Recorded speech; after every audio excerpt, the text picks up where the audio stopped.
Hello, welcome to another video, and this one's a quick look at how to use the hip switches mobility drill and how it relates to a movement. Especially, this is where the use of these hip mobility drills, especially ones like this that are quite complicated, are quite handy in between sets of more functional movement, and I'm going to show you exactly why. So I'm going to play these two videos at the same time and just give you a bit of example, and then I'm going to break it down for you. So you can just watch this for a minute. I'm doing a multi-directional lunge on the left there, and then Dylan's completing his little hip switch drill. And then I'm going to just break it down. I'm just going to move this so you can see it better. And you can sort of see how his hip movement is going in. So one leg's going internal rotation, one leg's going external rotation. If I just take this multi-direction lunge back, and you can break it down for it, because always remember, this is the functional movement. This is how we really move.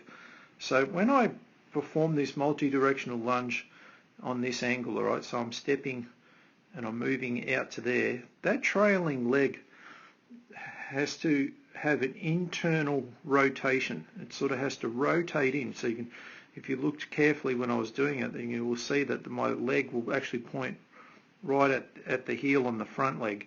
This front leg is actually, the glute on this right side is actually going external. So we've got one hip going internal, one hip going external. On the mobility drill that Dylan's doing here, we're seeing the exact same thing. So we're seeing him go from, left leg was going external, so this one here was doing an external rotation, and this right leg's doing an internal rotation. So you can see how this is where lateral movement becomes problematic to the hips, when there's a problem with the internal and external rotation and the femur not sort of centering itself within the hip socket, so the ball not in the socket as such.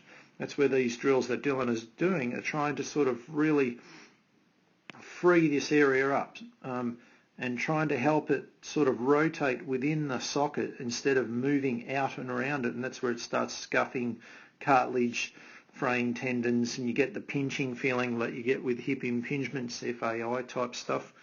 And obviously, if it's going to happen there, it's definitely going to happen on this one, and that's where we might see problems venturing into the knee and the lower back because of this poor hip mobility, sort of exposing poor centration of the femur. So instead of if it's sort of moving forward instead of going straight up into the socket, we'll see issues. So using little drills like Dylan's showing here, and this is when he goes into the more advanced version without his hands on the ground, it sort of brings a lot more stability into play as well. So they're quite a useful drill as a dynamic warm-up, I suppose you could say. You can see here on the lateral lunge, a lot more work involved, but they can be quite a useful tool for helping you in that regard, and like I said earlier, for using in between sets. I probably wouldn't use that exercise, the hip switches, for a person who's got a lot of hip pain at present. It would be something that I would do towards the end of their program, something that they may use as maintenance, but I wouldn't use it as a correction as such.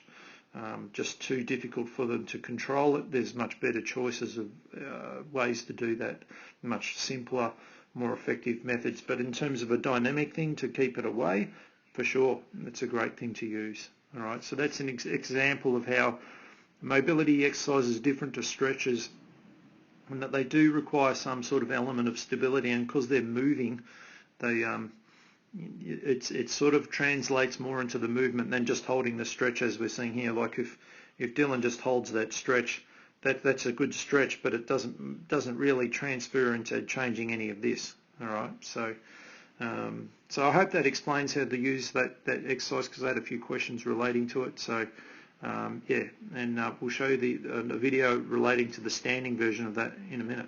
All right, and we'll see you on our next video.